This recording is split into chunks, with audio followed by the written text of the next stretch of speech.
In today's video, I'm going to teach you how to do organizational unit management in Google Admin Console.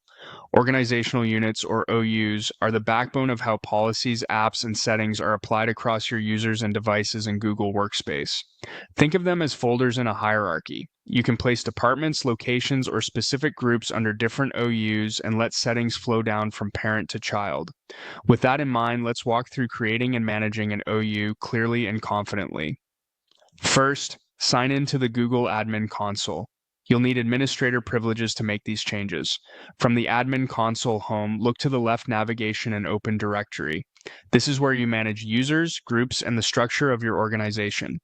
Inside Directory, select Organizational Units. You'll see a tree view that represents your current OU structure. This page is your control center for adding new OUs and adjusting how they're organized. To create a new one, click Create Organizational Unit. A panel will open asking for a name and a description. Enter a clear, meaningful name for your OU. Good names make life easier later, so consider a short format that reflects function or scope, like the department, region, or team.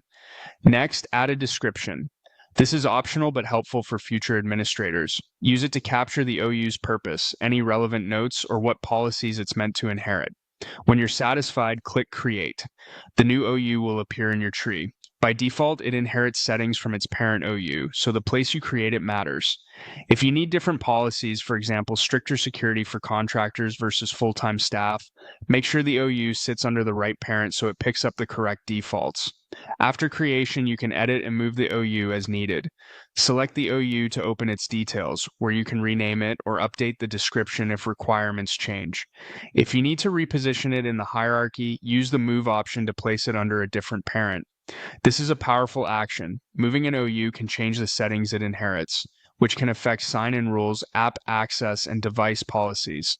After a move, take a moment to review the effective settings to confirm they match your intent. That's it. You've navigated to Directory, opened organizational units, created a new OU with a clear name and description, and learned how to edit and move it responsibly.